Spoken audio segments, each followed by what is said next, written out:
Good morning. In the previous module, we talked about advanced writing skills, and we threw light on the various facets of effective writing which we require in our day-to-day life as well as while doing business transactions. We also emphasized on the various patterns that can be followed when we start writing.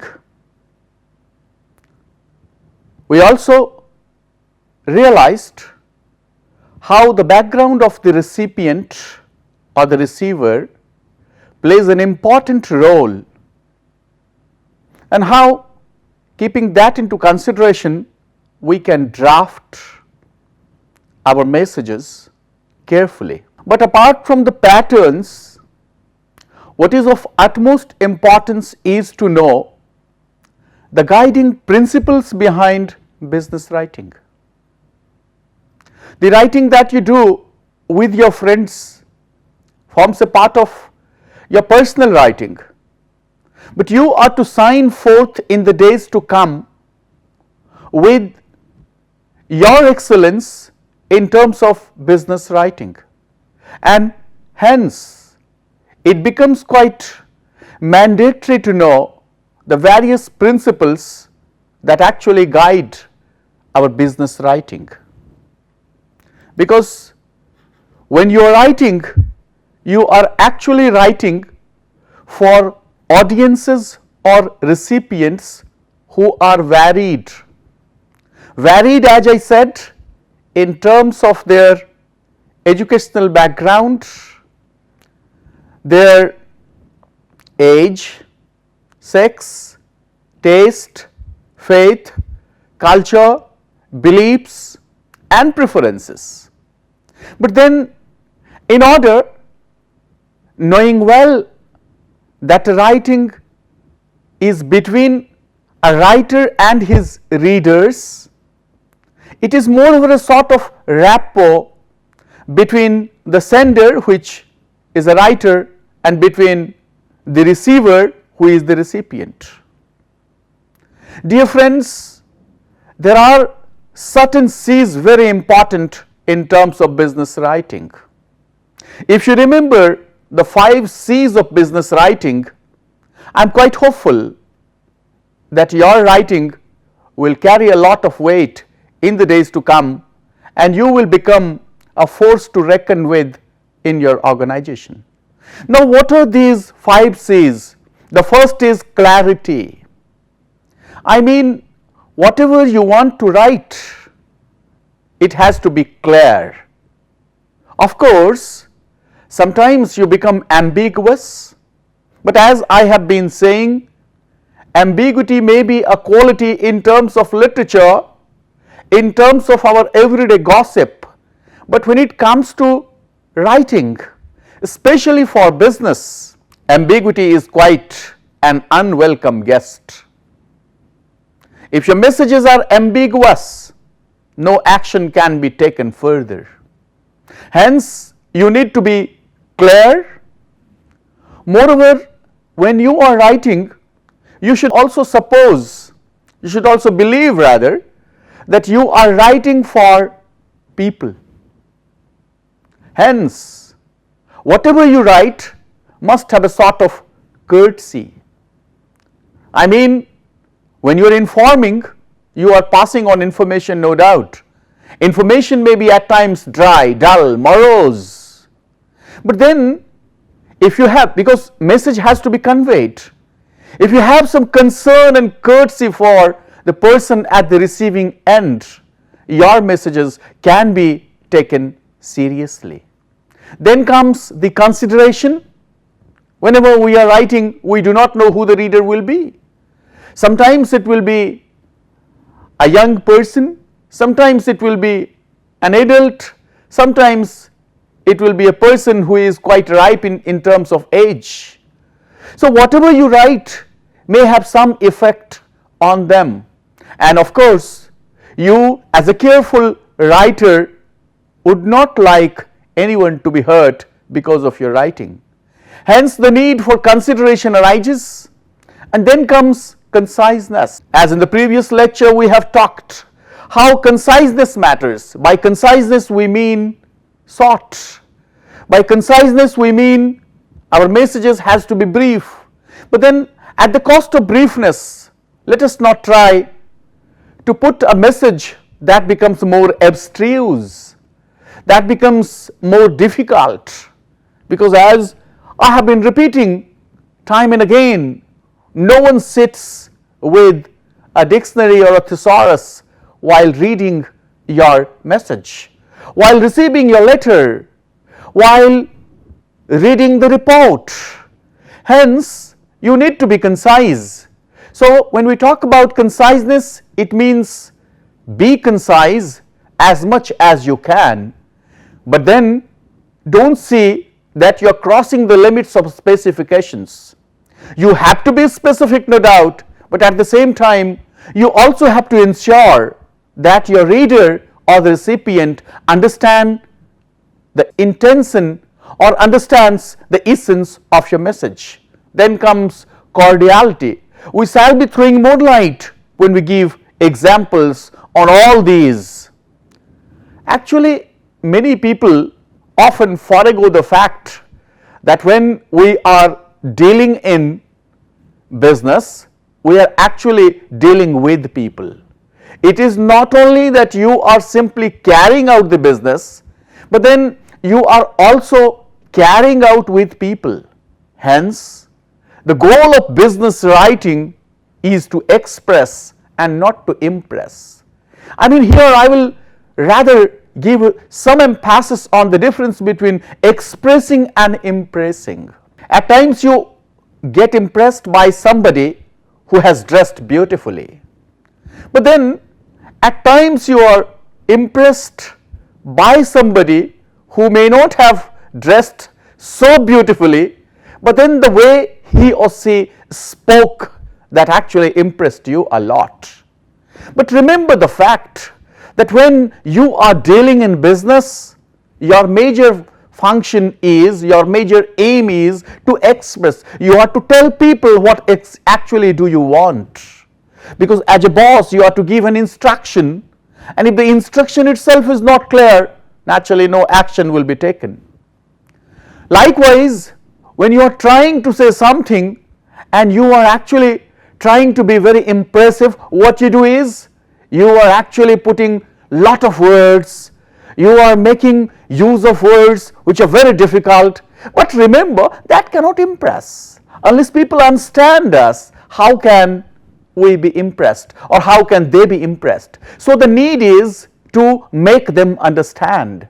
And so when we say impress, you can impress people by your simplicity. You can impress people by your clarity. A good flower impresses you.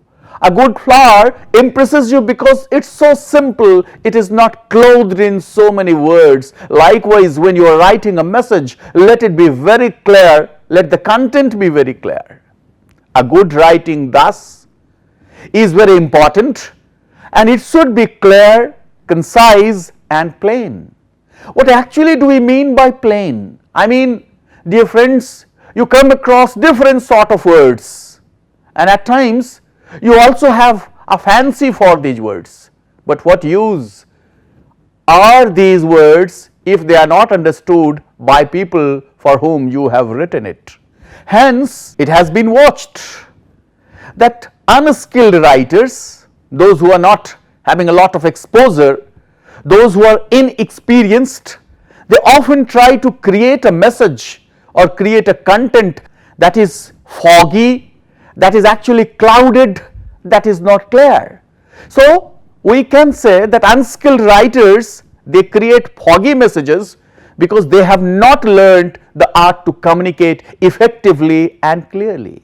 You can come across several examples where the writer drafts his message in such a manner that at a particular word you will find the sender suddenly stops because he doesn't know either the meaning of the word or in the context it is not suitable.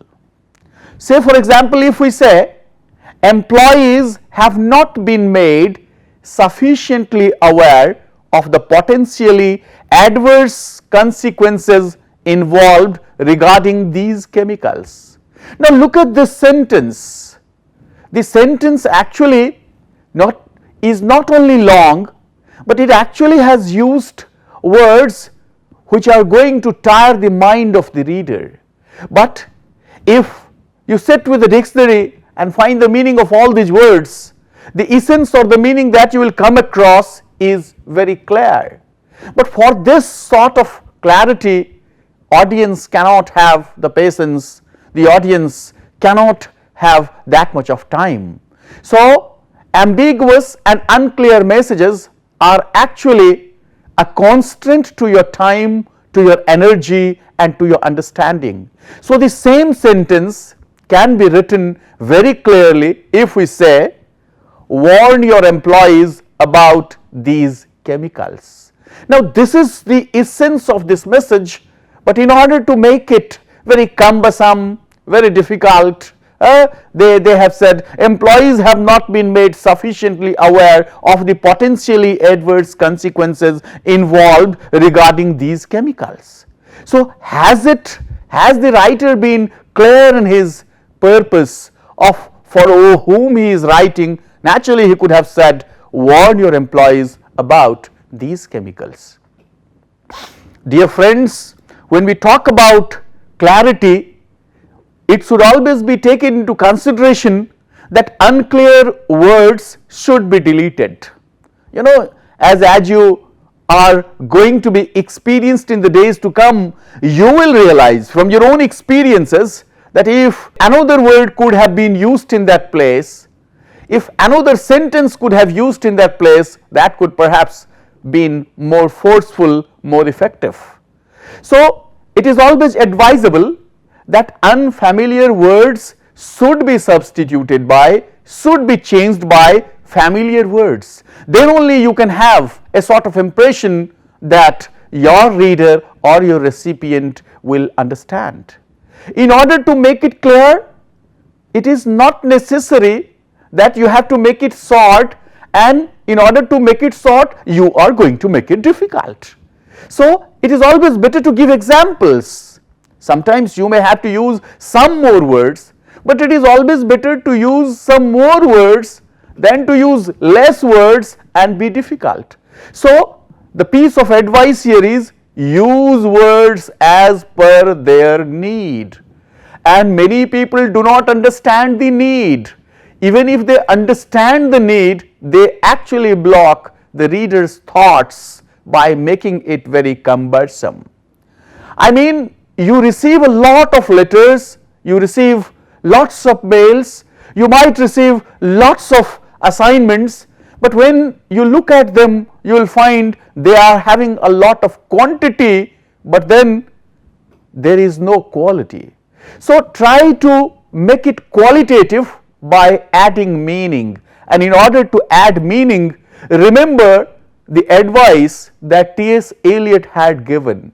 You know what Eliot said still holds true. He had said, don't use big words, too big for the subject, meaning thereby when you are writing for an audience, let us not use too big words, and don't say infinitely when you mean very. You know, sometimes people want to mean very, but they use a word like infinite. What is the point of using infinite when the word very can serve the purpose? And what Eliot says is, otherwise you will have no word left when you talk about something really infinite. My dear young friends, you will realize that words have actually their significance in a context, and you will find, even though we say words have got synonyms, but synonym is only a synonym, it cannot replace the real word. Hence the need is to go for subtle words, go for words which are appropriate, and not simply in order to be impressive use big words but tire the mind of the readers. Hence, it becomes quite pertinent to know through certain examples. Let me give you another example where you will also feel that why this sentence has become so long where it could have been short. Let us take an example as in this sentence. This is actually a part of a letter which was written by a customer. We grew hot and cold when the customers complained about the malfunctioning of the high priced ACs supplied by your firm. Now look at this sentence, the way this sentence has been planned. We grew hot and cold. I mean, the expression is very flowery, growing hot and cold. Actually that means angry, but why to use hot and cold? And then again you are saying when the customers complained about the malfunctioning of the high priced ACs supplied by your firm. I mean, when such a sentence comes, you can make it short. Try to understand what is the meaning. And since you are writing it to a person who will respond to your letter, why can't you be clear and why can't we say it in a different manner? Look at the suggestion that I am going to give you. Suppose we could have said very directly, we have received complaints about the ACs. We shall look forward to your suggestion, please. I mean, I am saying the same thing, but the way I am saying, I am actually, the main thing is that you want to say about the complaints received by the customers, and you want that something should be done. So why can't we write it in a very polite manner by saying we have received several complaints about the ACs supplied by us. We would look forward to know what can be done. I mean, this appears, it is not only a sort of approach we can call the you approach, I mean the audience approach, rather this actually makes the situation a little better. Sometimes, because when you order for some goods and you receive them but not in the right manner, you become angry, no doubt. But then why to carry further your anger to the other end? You only want that your grievances, that your needs be fulfilled, and that can be fulfilled even by a nice reply also. Look at another sentence. If we say, will you let me know what should I do to recover my money for the ACs bought at an exorbitant price from one of your distributors notorious for supplying the branded ones? I may kindly be returned the amount incurred on buying your product. I mean, again, this is the pain of an angry customer, but then the customer, had he been a bit polite, he could have said, we had bought branded ACs from you. Kindly let me know what can be done to get matters sorted out. I mean, this also serves the same purpose, but the language that has been used there is not only polite, it is actually seen from the point of view of the receiver. So my advice to all of you is, whenever you write something, please think yourself as the receiver, in the place of the receiver, and then perhaps you will be able to be in a better situation and you will write things better. In order to be clear, in order to be more candid, there are certain things that you can practice. First is reduce the number of words. Sometimes you will feel that instead of 4 words, you can use even 1. Instead of 3 words, you can use 1. Instead of putting a big phrase, you can simply write 1 word. Instead of putting a big clause, you can put even a small phrase. Now, how can we have that. There are several examples, and I can only give you some examples, the rest you can think, and since you're all intelligent guys, you will all be in a position to be careful when you are going to use them as per the need of the situation. Say, when somebody writes the word like a number of, I mean there are three words and which he can simply substitute by saying many. So this many is one word, so instead of using three words, let us use one word, and that also serves the purpose. Sometimes people also use at your earliest possible convenience. I mean, see, four words have been used, and then see the essence. The essence is that you want to say that it should be done soon. So why not use soon in comparison with using at your earliest possible convenience? So strike the word which actually is not only specific but at the same time shorter.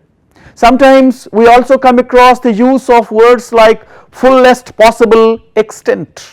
I mean, fullest possible extent actually means fully, so write fully and not write fullest possible extent. Then sometimes we have seen people using expressions like it would be unreasonable to assume.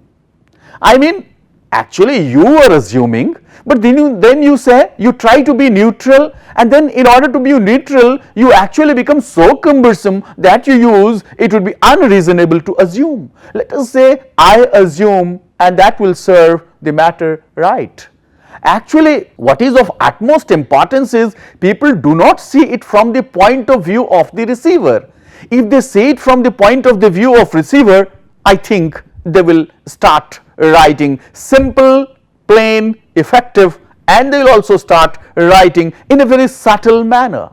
But then it doesn't mean that we cannot tide over such situations or we cannot improve. We can improve. As I said, writing is a matter of practice, and somebody has rightly said, practice makes a man perfect. Imagine yourself as an intern in an organization and you have been given lots of loads, and these loads carry writing loads. You sometimes get flabbergasted, but there is nothing to be flabbergasted or to be confused. Rather, you need to learn, and you can learn by practice. Actually, many people sacrifice the quality of being courteous. I mean, the world comprises people who are very courteous also, and if you were the receiver, you would expect other people to be courteous when they are writing, because people at times get very touchy. When you are writing, you do not see the mood of the person to whom you are writing. Hence, the need is to maintain the courtesy, because on the other side also there are people, and all business today depends upon the sort of relationship, as we have been saying, and relationships can be maintained only when the communication is courteous. How can you be courteous? That actually requires a little bit of a skill, a little bit of intelligence. Say, sometimes you go to an organization or an institute and you are in a great hurry, you want to meet the director. But suppose the receptionist simply tells you, you can't meet the director, don't you know that he is out of station? I mean, this could have been said even nicely. Why is the need to say, you can't meet the director, don't you know he is out of station? I mean, if we could have revised it and saying, thanks for your interest, to meet our director, but today he is out of station. We'll give you a call the moment he comes. I mean, you are actually speaking in such a manner that the other person doesn't feel hurt. But then if you are simply putting a placard there having these words, you cannot meet the director, don't you know that he is out of station, that actually may be hurting. Like that, sometimes you also come across expressions like, will you send me 125 geezers at the official rate? I mean, you are direct, no doubt, but then you are having a sort of business transaction. Why cannot you say it in a different manner? We require 125 geysers. We expect you would supply us these at the official rate. Or you can also say, we would like to know about the rates as we want to buy 125 geysers. I mean, it doesn't cost much, but it actually pays a lot. Sometimes you may also come across some such expressions as the executive committee meeting is postponed. I mean, you went there for a meeting and suddenly you come across at the display, the executive committee meeting is postponed. I mean, this could have been said in a different manner and the writing could have been different. We regret the inconvenience caused to people since the meeting has been postponed because of some unavoidable reasons. I mean, if this is the approach, people will feel better. They'll feel that they have been considered. Sometimes you also receive a writing or an information like this. You must know that PAN alone can make online tax procedure easy. I mean, this language also can be improved, and we can say, we'll appreciate if you can send us or give us your PAN number. It will make the tax procedure easier or smooth. I mean, you will find that wherever you find the sentence appears to be abstruse, it can be split, it can be divided into two short sentences, and the choice of words there has to be soft. The choice of words there has to be having some sort of courtesy. Otherwise, people will feel that they actually are there just to receive such comments, and since you do not want to hurt others, let us try to be courteous. Sometimes, or rather on many occasions, you will find you have applied for a post somewhere and you receive some messages, you receive a letter. Sometimes it comes to you by post also, but since you are going to write it, I think you need to practice this sort of consideration. You are to show consideration for people on the other side, and this consideration is nothing but simply the choice of your words, simply the arrangement of your sentences. Say for example, you had applied for a project and there came a response in the words which are the following: your project is being returned since there are no more funds this year, send it next year. I mean, the message is very clear that your project has not been approved, but at the same time, please do remember that you did not want to hurt others or the people who had submitted their projects. So it could have been better had you said it in a different manner, like, thanks for submitting a project to us. We are sorry to tell you that we are lacking in funds this year. However, we'll let you know soon once we get more funds. I mean, you are not going to give people some amount of despair. Dear friends, if we cannot give anything to others, let us try to give them some hope. And that is how, when we are talking about negative messages, see that the negative message is put in the middle, and the last sentence that is there should have some positivity. As I said, we would soon let you know about our decisions once we have sufficient funds. I mean, the hope never dies. Hope is always alive, and let us as writers try to sustain this hope for our recipients or readers. We can have another example where this consideration has been sacrificed.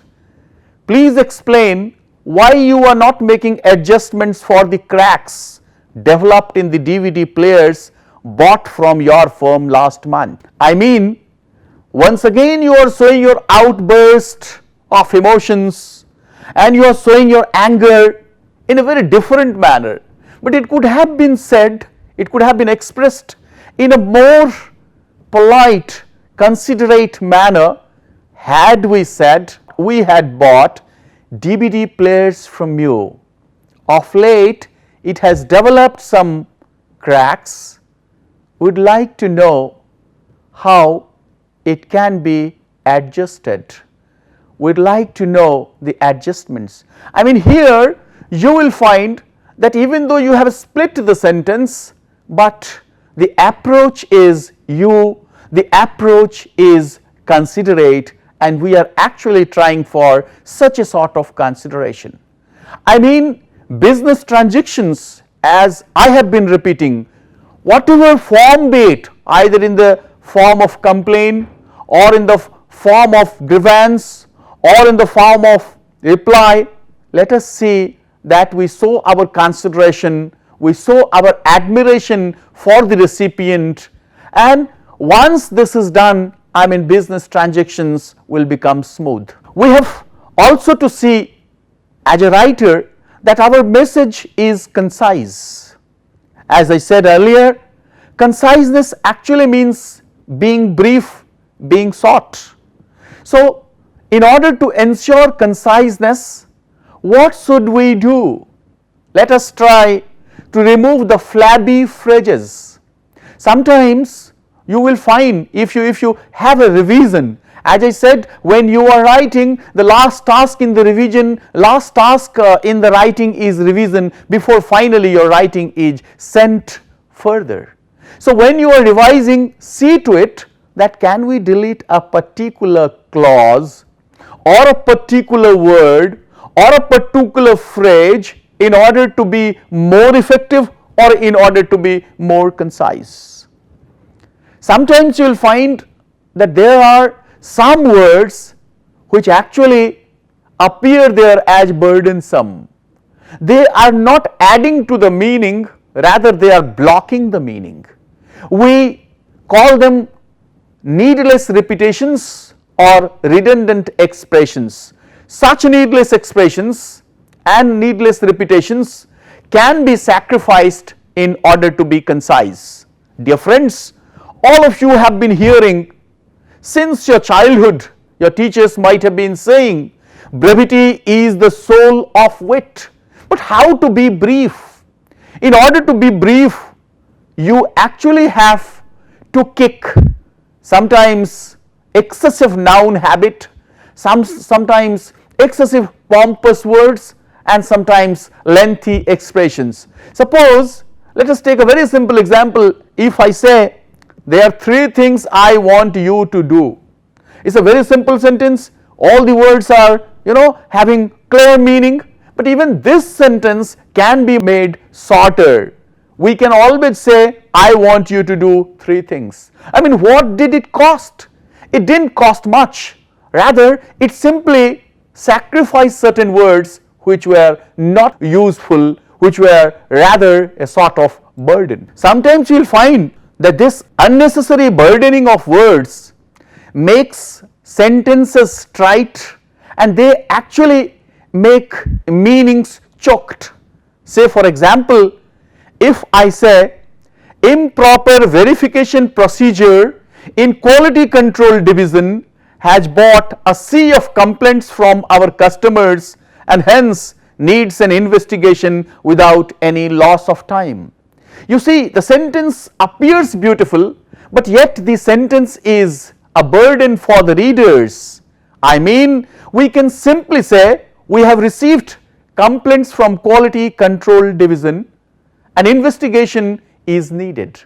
I mean, here what we did, we actually said the same thing but in a very different manner, in a very easy manner. Sometimes, I mean, we must always try to see problems or these sort of confusion in meaning in terms of receiver. As I say, put yourself in the place of the receiver and you will have all the answers. You are not the only person to have problems as regard deadlines. You should not ignore the official instructions and should submit the report in no time. I mean, this is a sort of warning, this is a sort of caution from an organization, but then the way it has been written, you are not the only person to have problems as regards deadlines. I mean, this can be the language of a memo. We can always say all of us follow the official timing. The official timing is Friday for submission of reports. I mean, when you say like this, or for example, if you say all of us have problems, all of us have constraints with time, or we say we expect timely submission of reports. I mean, the need is to have a concern, courtesy, consideration for others, keeping into mind not the sacrifice of conciseness simply for the sake of conciseness. As I said, use words as many as you need, use words as few as you can. Moreover, while applying all these things, one has also to be careful that cordiality is not lost. All communication is a blend of cordiality and cooperation, whether it is spoken or written. And in written, since there is no person present or no writer present, it becomes more challenging. Hence, see to it that you do not make your messages negative or lackadaisical, I mean uninteresting towards readers, because otherwise it may cost us heavily. You know, a bad deal between a customer and an organization may cost the organization heavily. That is why, while you are making use of language, while you are making use of your writing, see to it that this cordiality is not lost. We can have some examples as we fail to understand what ails the progress of this firm. I mean, this is a language which can be reduced, which can be revised in some less words, and we can say we are anxious about the progress of our firm. Another sentence we can also say, as you are not a member, we cannot entertain your demands. This may affect others. So, in order, even if you want to be direct, you can always say, this is for members, we expect you to be entertained once you have the membership. Or you can also say that we entertain our members, we expect you to join us as members. I think that is more cordial way of saying, rather than saying it as you are not a member. I mean, what you should do is don't put negative words, phrases in the beginning. Say for example, you submitted a report and then came the reaction, your report doesn't sound satisfactory as it is silent on many aspects. Again you are becoming negative. Rather you could say, we appreciate a detailed report. Dear friends, the world is very harsh, but then we need to be tender, and we need to show our tenderness through our communication, whether it is written or spoken. Since all of us are human beings, we can understand the sentiments and emotions of the other person who is sitting on the other side and who will be reading our messages. Hence, the need is to be optimistic, because you never know when the tables turn. Sometimes you may be in the receiver's position and somebody else may be the writer, and you will also come across the same sort of reaction that you had when you had a letter which was harsh, which was biting. Hence, let us not give them hurts, give them people burns. Rather, let us try our level best to give them some amount of optimism. As Oscar Wilde says, if you pretend to be good, the world takes you very seriously. I mean, we are living in a world where we want that others should be good. Of course, when you pretend to be good, people take you seriously. But if you pretend to be bad, though none of us want to be bad, if you pretend to be bad, it does not. Such is the astounding stupidity of optimism. But then, even then, in business dealings, let us try to keep the hope alive. Let us try that the boat, the relationship should continue. The rivers are there and the winds are also there. The rivers may be turbulent, yet the sailor knows how he can drive better, how he can row better. And as a communicator, as a writer, you also will know how to write better, how to make the journey smooth, how to make our relationship with our customers better. And that is all we need to practice in the days to come. Thank you very much.